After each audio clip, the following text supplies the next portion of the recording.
कर्क राशि वालों, ये भविष्य फल विशेष रूप से 11 नवंबर 2025 से लेकर 11 मार्च 2026 तक की अवधि के लिए है। ये कोई सामान्य राशिफल नहीं है। ये आपके जीवन के लगभग 120 दिनों का एक गहरा विश्लेषण है जो एक बहुत बड़ी खगोलीय घटना पर आधारित है। ये राशिफल आपकी चंद्र राशि और जन्म लग्न दोनों पर समान रूप से लागू होता है। यदि आपको दोनों पता है तो ये आपके लिए सोने पर सुहागे जैसा है, और यदि नहीं तो आप इसे अपनी नाम राशि से भी देख सकते हैं। तो चलिए अपनी चेतना को एकाग्र करके इस आध्यात्मिक यात्रा की शुरुआत करते हैं।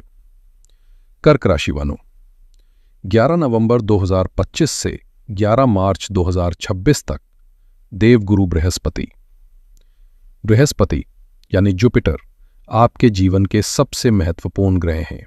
और मैं ऐसा क्यों कह रहा हूं, इसे ध्यान से समझिए। आपकी कुंडली में बृहस्पति को दोहरी और बहुत महत्वपूर्ण जिम्मेदारी मिली है। एक तरफ वो आपके 9वें घर के स्वामी हैं, जिसे हम भाग्य भाव कहते हैं। आपका भाग्य, आपके पिता, आपके गुरु, आपकी उच्च शिक्षा, आपकी लंबी यात्राएं और आपके पिछले जन्मों के पुण्य कर्म, ये सब बृहस्पति के अधीन है।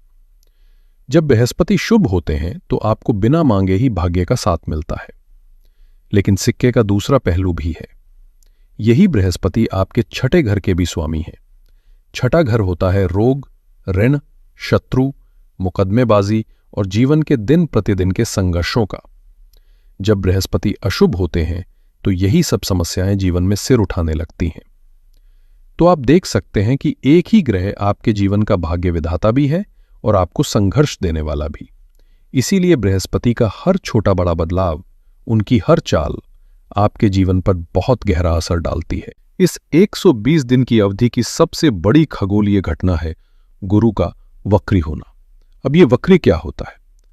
खगोलीय दृष्टि से जब हमारी पृथ्वी अपनी तेज गति से सूर्य का चक्कर लगाते हुए बाहरी ग्रह जैसे बृहस्पति को पार करती है तो हमें पृथ्वी से ऐसा प्रतीत होता है कि बृहस्पति पीछे की ओर चल रहा है। असल में वो पीछे नहीं चलता, ये केवल एक दृष्टि भ्रम है। लेकिन ज्योतिष में इसका अर्थ बहुत गहरा है। जब कोई ग्रह वक्री होता है तो उसका चेष्टा बल यानी मोशनल स्ट्रेंथ 3 गुना तक बढ़ जाती है। वो बहुत शक्तिशाली हो जाता है। वक्री अवस्था का मतलब है री-इवैल्यूएशन, रीअसेसमेंट, रीथिंकिंग। ये समय है अपने पुराने फैसलों को फिर से देखने का, अधूरे कामों को पूरा करने का और अपनी गलतियों को सुधारने का। ये 120 दिन की यात्रा 2 बहुत ही स्पष्ट और अलग अलग चरणों में बटी हुई है। पहला चरण 11 नवंबर 2025 से 5 दिसंबर 2025 तक। इस दौरान गुरु आपकी ही राशि में यानी आपके पहले घर में वक्री रहेंगे। इस चरण का मुख्य विषय होगा आत्ममंथन। और दूसरा चरण 5 दिसंबर 2025 से 11 मार्च 2026 तक। यहां एक बहुत बड़ा और अप्रत्याशित बदलाव आएगा। गुरु वक्री अवस्था में ही चलते हुए आपकी राशि से निकलकर आपके 12वें घर में मिथुन राशि में प्रवेश कर जाएंगे। इस चरण का मुख्य विषय होगा समाधान और मुक्ति। तो चलिए अब बहुत विस्तार से जीवन के हर पहलू पर इन दोनों चरणों के प्रभाव को समझते हैं। पहले चरण में यानी 11 नवंबर से 5 दिसंबर तक गुरु आपकी ही राशि में आपके पहले घर में वक्री रहेंगे। जब ज्ञान, विवेक और भाग्य के स्वामी बृहस्पति आपके लग्न यानी आपके स्व के घर में आकर वक्री होंगे तो सारी ऊर्जा बाहरी दुनिया से सिमटकर आपके अपने ऊपर केंद्रित हो जाएगी। ये आपके लिए एक सेल्फ डेवलपमेंट प्रोग्राम की तरह है जिसे खुद ब्रह्मांड ने आपके लिए डिजाइन किया है। सकारात्मक रूप से आप अपनी पर्सनालिटी, अपने स्वभाव, अपनी मैच्योरिटी लेवल और अपनी कम्युनिकेशन स्किल्स को सुधारने पर काम करेंगे। लोग आपके अंदर एक बहुत ही सकारात्मक और प्रभावशाली बदलाव महसूस करेंगे। आपका मन ज्ञान प्राप्त करने के लिए आतुर रहेगा और आप उस ज्ञान का उपयोग अपने लक्ष्यों को प्राप्त करने के लिए करेंगे। स्वास्थ्य के प्रति आप इतने जागरूक हो जाएंगे कि आप अपनी डाइट, अपनी लाइफस्टाइल को पूरी तरह से बदलने का फैसला कर सकते हैं। यदि कोई बुरी आदत है तो उसे छोड़ने के लिए यह सबसे शक्तिशाली समय है। लेकिन इसी समय कुछ चुनौतियां भी आएंगी। बृहस्पति की वक्री ऊर्जा आपको अंदर से झकझोरेगी। आपको बहुत ज्यादा इनडिसाइसिवनेस और कंफ्यूजन महसूस हो सकता है। आप अपने ही फैसलों पर सेल्फ डाउट करने लगेंगे क्या मैं सही कर रहा हूं?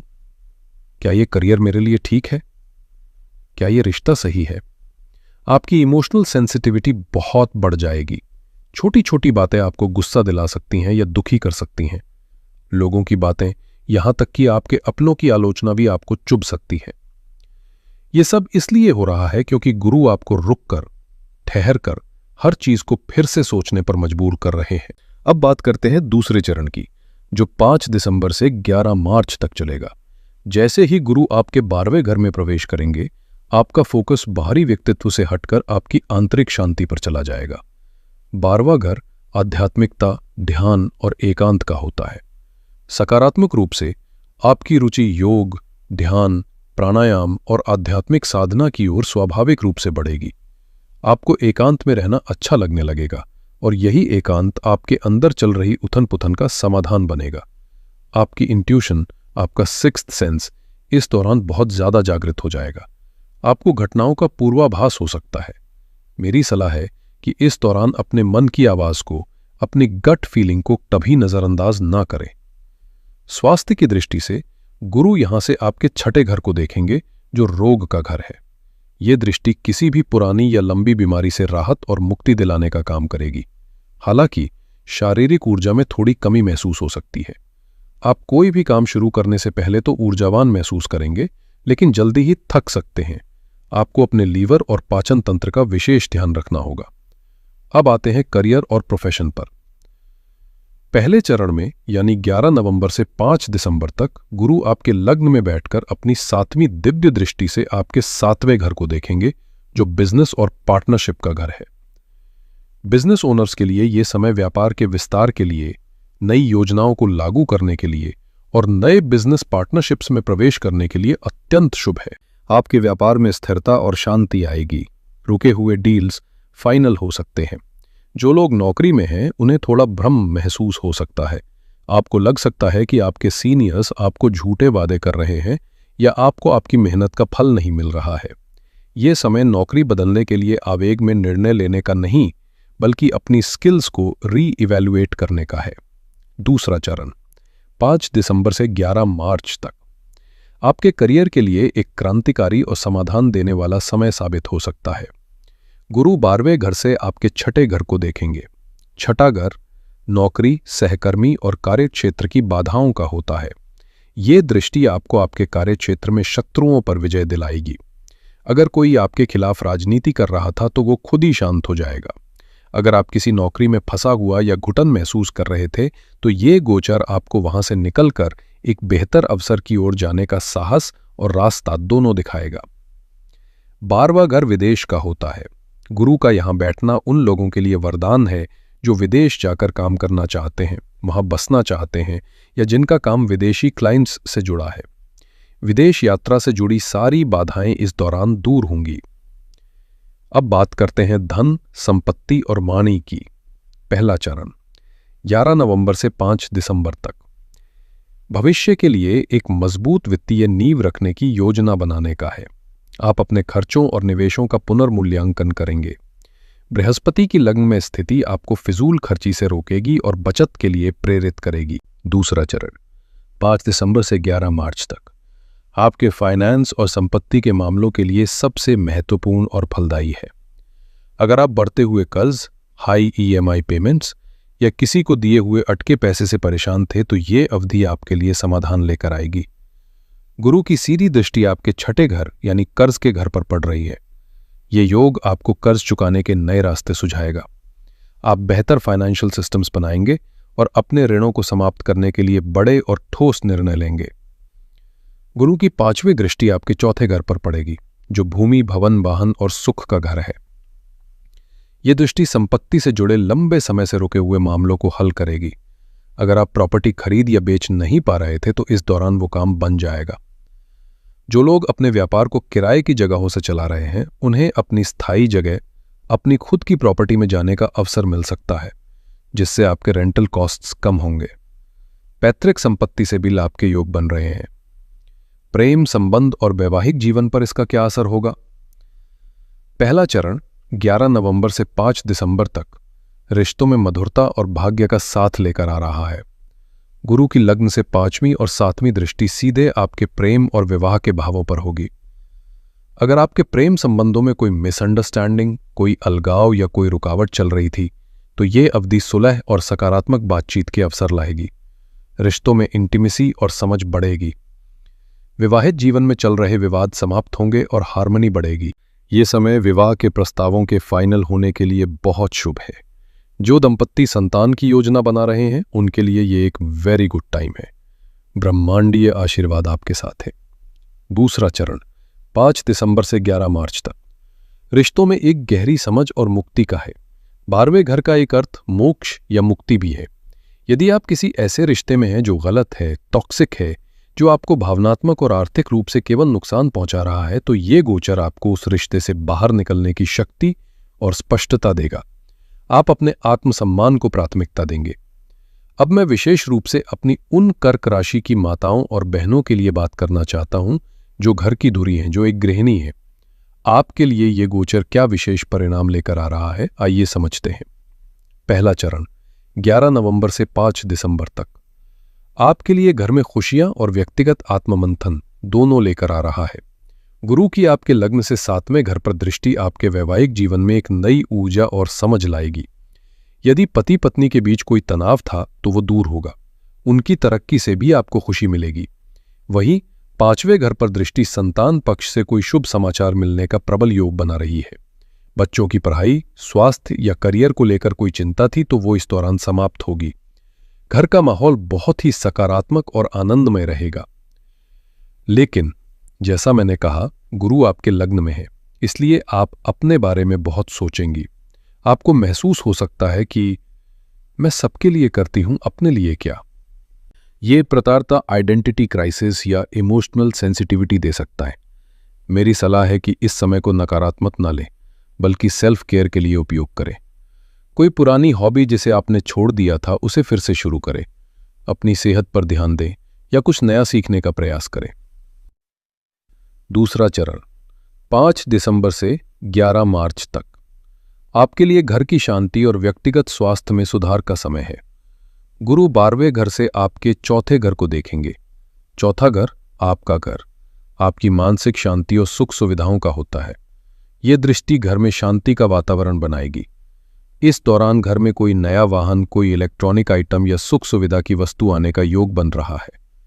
यदि आप घर बदलने या घर को रीडेकोरेट करने की सोच रही थीं, तो उसके लिए ये समय बहुत अनुकूल है। गुरु की 6ठे घर पर दृष्टि आपको किसी पुरानी स्वास्थ्य समस्या जैसे जोड़ों का दर्द, शुगर या पाचन संबंधी समस्या से राहत दिलाएगी। आप पहले से कहीं ज्यादा एनर्जेटिक महसूस करेंगी। 12वें घर में गुरु का गोचर आपको घर के खर्चों को नियंत्रित करने और बेहतर तरीके से बजट मैनेज करने की प्रेरणा देगा, जिससे घर में आर्थिक स्थिरता बढ़ेगी। अंत में बात करते हैं भाग्य, यात्रा और शिक्षा की। पहला चरण 11 नवंबर से 5 दिसंबर तक आपके भाग्य का मीटर 100% चार्ज करने का समय है। बृहस्पति, जो आपके 9वें घर के स्वामी हैं, अपनी 9वीं दिव्य दृष्टि से अपने ही घर को देख रहे हैं। ये एक अत्यंत शक्तिशाली और शुभ योग है। इसका अर्थ है कि आपका भाग्य पूरी तरह से सक्रिय हो जाएगा। रुके हुए काम अपने आप बनने लगेंगे। छात्रों के लिए ये समय असाधारण रूप से अच्छा है। उच्च शिक्षा, रिसर्च, फाइनेंस या मीडिया से जुड़े छात्रों को बड़ी सफलता मिलेगी। आपका कंसंट्रेशन और फोकस वापस आएगा। एक लंबी दूरी की यात्रा का प्रबल योग बन रहा है और ये यात्रा संभवतः किसी धार्मिक स्थान या किसी प्राकृतिक जगह जैसे नदी या समुद्र के किनारे पर हो सकती है। दूसरा चरण 5 दिसंबर से 11 मार्च तक आपके सपनों को पंख लगाने का है। 12वें घर में गुरु का गोचर विदेश यात्रा से जुड़ी सभी बाधाओं को दूर करेगा। वीजा, डॉक्यूमेंटेशन या फाइनेंशियल इश्यूज, जो भी रुकावट थी वो अब हल होगी। जो लोग विदेश में हैं और इस उलझन में हैं कि वापस आएं या वहीं रहें, उन्हें इस अवधि में पूरी क्लैरिटी मिल जाएगी। गुरु की 9वीं दृष्टि आपके 8वें घर पर पड़ेगी, जो गूढ़ विद्याओं का घर है। ये गोचर ज्योतिष, मंत्र साधना या किसी भी तरह की गहरी आध्यात्मिक खोज में लगे लोगों के लिए वरदान है। आपकी साधना में आपको गहरी अनुभूति होगी। कर्क राशि वालों, तो संक्षेप में कहें तो 11 नवंबर 2025 से 11 मार्च 2025 तक 2026 तक की ये 120 दिनों की अवधि आपके लिए एक लाइफ ऑडिट और सिस्टम रीसेट की तरह है। पहला चरण 11 नवंबर से 5 दिसंबर तक आपको अंदर से मजबूत बनाने, आपके रिश्तों को मधुर करने और आपके भाग्य को जगाने का काम करेगा। दूसरा चरण 5 दिसंबर से 11 मार्च तक आपके जीवन की पुरानी और बड़ी समस्याओं जैसे कर्ज, रोग, शत्रु और बाधाओं को समाप्त करने और विदेश से जुड़े सपनों को पूरा करने का काम करेगा। याद रखने वाली महत्वपूर्ण तिथियां हैं। 11 नवंबर 2025 गुरु वक्री हो रहे हैं। यह आपके आत्मचिंतन का दौर शुरू होने का दिन है। 5 दिसंबर 2025 गुरु का मिथुन राशि में प्रवेश, ये जीवन में अप्रत्याशित समाधानों का दौर शुरू होने का दिन है। 11 मार्च 2026 गुरु मार्गी हो जाएंगे। इस दिन के बाद आपने जो भी सीखा और सुधारा है उसके सकारात्मक परिणाम आपको तेजी से मिलने लगेंगे। इस अवधि के लिए सबसे महत्वपूर्ण सावधानी ये है कि विशेषकर पहले 25 दिनों में अपने भ्रम पर नहीं बल्कि अपने अंतर्ज्ञान पर भरोसा करें। मन में संदेह और भय पैदा हो सकता है, लेकिन कोई भी बड़ा निर्णय आवेग में या दूसरों से प्रभावित होकर ना लें। शांत मन से अपनी आत्मा की आवाज सुने, वही आपका सही मार्गदर्शन करेगी। इस अद्भुत और शक्तिशाली गोचर के केवल सकारात्मक परिणाम प्राप्त करने और नकारात्मक प्रभावों से बचने के लिए आप कुछ सरल और बहुत प्रभावी उपाय कर सकते हैं। पहला, गुरु मंत्र का जाप। प्रतिदिन विशेषकर सुबह के समय गुरु के मंत्र ओम ग्रां ग्रीं ग्रौम सह गुरुवे नमः का 108 बार जाप करें। बृहस्पति ज्ञान के कारक हैं और ये मंत्र आपके मन को स्थिर करेगा और सही निर्णय लेने की क्षमता देगा। दूसरा, भगवान विष्णु की आराधना। बृहस्पति का सीधा संबंध भगवान विष्णु से है। प्रतिदिन ओम नमो भगवते वासुदेवाय मंत्र का जाप करें या विष्णु सहस्रनाम का पाठ करें या सुने। ये उपाय आपके भाग्य को कई गुना बढ़ा देगा। तीसरा, केसर का तिलक। केसर बृहस्पति का प्रतिनिधित्व करता है। हर दिन स्नान के बाद अपनी नाभि और अपने मस्तक पर शुद्ध केसर का तिलक लगाएं। मस्तक हमारा आज्ञा चक्र है। यहां तिलक लगाने से आपकी बुद्धि और विवेक जागृत रहेगा। चौथा, ईशान कोण को ऊर्जावान रखें। आपके घर का उत्तर पूर्व कोना, जिसे ईशान दिशा भी कहते हैं, बृहस्पति की दिशा है। इस कोने को हमेशा साफ सुथरा रखें। वहां एक पात्र में जल भरकर रखें और उसमें 1 चुटकी हल्दी डाल दें। ये उपाय आपके पूरे घर में बृहस्पति की सकारात्मक ऊर्जा का संचार करेगा।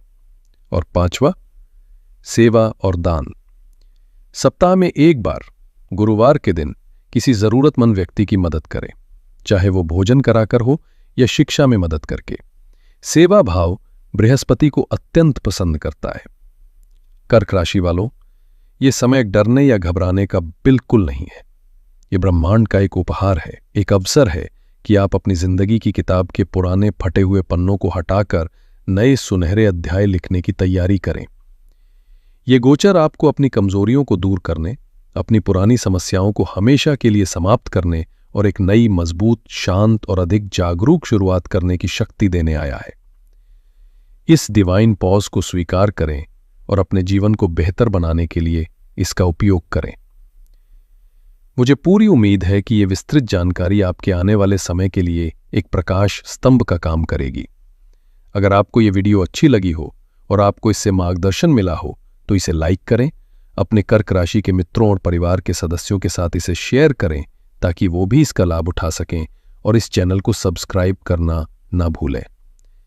आप सभी का आने वाला समय शुभ और मंगलमय हो। हर हर महादेव।